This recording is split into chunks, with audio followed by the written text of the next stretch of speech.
2 Sundays ago, I woke up and my cell phone clock didn't match my microwave clock, which didn't match my stovetop clock. And I was so confused. Was I ahead an hour? Or was I behind an hour?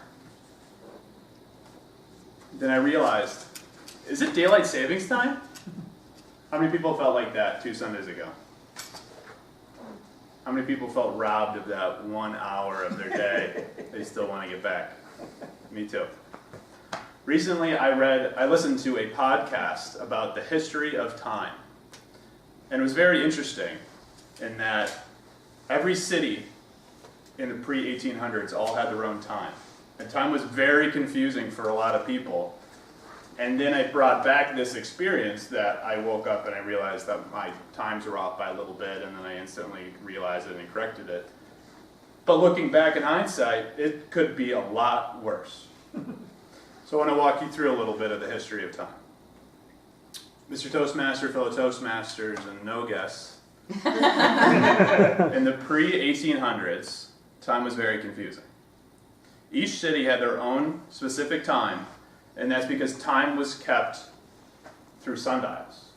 And since every city across the whole United States was on a different longitude and latitude, they all had their own time zone. There's 300 different ones across the United States. And the way they kept time was they brought out their sundial outside and they looked up to the sun, and when the sun crossed its apex in the sky, that meant it was noon. So that kind of was intuitive for each city independently, but that's because people didn't tend to gravitate around to too many other cities. So the second thing that was important in that is that now we take for granted that we don't have to move minutes, just hours. Well, back then, you moved minutes. So say you're in Chicago and you want to go to Indianapolis, Indiana. Their time is ahead by 14 minutes, and Madison, Wisconsin, for example, might be behind by 7 minutes. So that would be pretty confusing to have to move these little minutes around. But it wasn't too bad for the people at the time because they didn't tend to move around too much. A lot of people would spend their whole lives in one city at one given time. And if you did want to go to Indianapolis, Indiana, for example, it would take you a couple days on your wagon. And we've all played Oregon Trail. We know what could happen to you along the way. And so being 14 minutes late isn't too bad in the grand scheme of things. But then, in the mid-1800s, an invention changed the way we looked at time. Does anybody have any idea of what that could be? Trains. Trains, boom. Wow, great. Trains, locomotives, were the advancement of this day that gave an opportunity for a lot more people to be connected with each other, those people to cities and to small towns, and never have we been able to move so quickly and seamlessly between cities before. So this created a problem.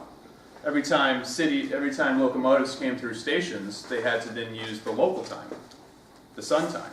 So that became a problem when you board trains. How do you get around from different cities?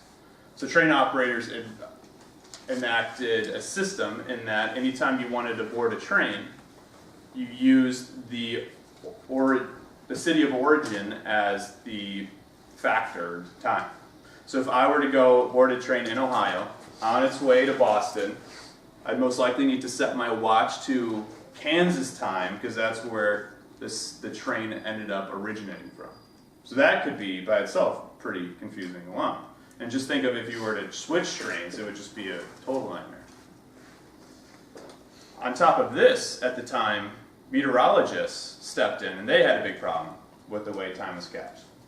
And meteorologists are obviously important in that they're trying to predict weather and tell it efficiently so people can predict weather patterns. So if I were to say that it's going to rain in Chicago on Friday at 4 p.m., well, what did that mean back then? Did that mean the time at which the publisher was saying that it was going to rain in Chicago at 4 p.m.? Or was it Chicago Sun time 4 p.m.? Or was it Chicago locomotive time 4 p.m.?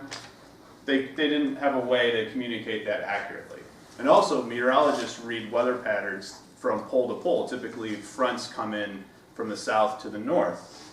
And so if they had their opinion, they would want to have time zones go vertically versus train operators, where tracks usually move east to west, they would want them horizontally. So obviously there was some conflicts going on. It came to the point where they had to go to Congress to get this all sorted out. The train operators, though, took the sword and they said, fine, we'll stick to this 4 time zone structure where now we have the West Coast, Pacific time, Mountain time, Central time, and Eastern time, just as we do today. But how do we all get on the same structure, right? We agreed on the structure, and so now we had this Y2K type of moment where we needed to get on this new system, and that created a lot of headaches. So what happened was, once we picked the system, on October 18th of 1883, all the trains across the country stopped. And they set their times based upon the city that they were closest to, and waited a couple minutes to a couple hours to get back on track. So, this took a couple days to sort out, but once we did, we're better for it.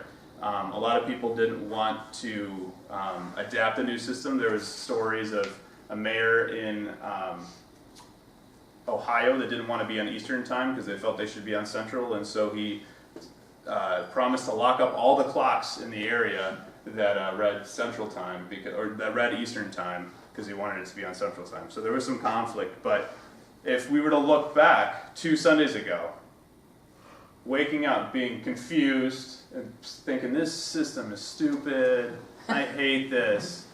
Think of the fact that maybe you're confused by a couple minutes, twice a year, maybe at most, and how bad it used to be. And be thankful for the system we have today. Thank you.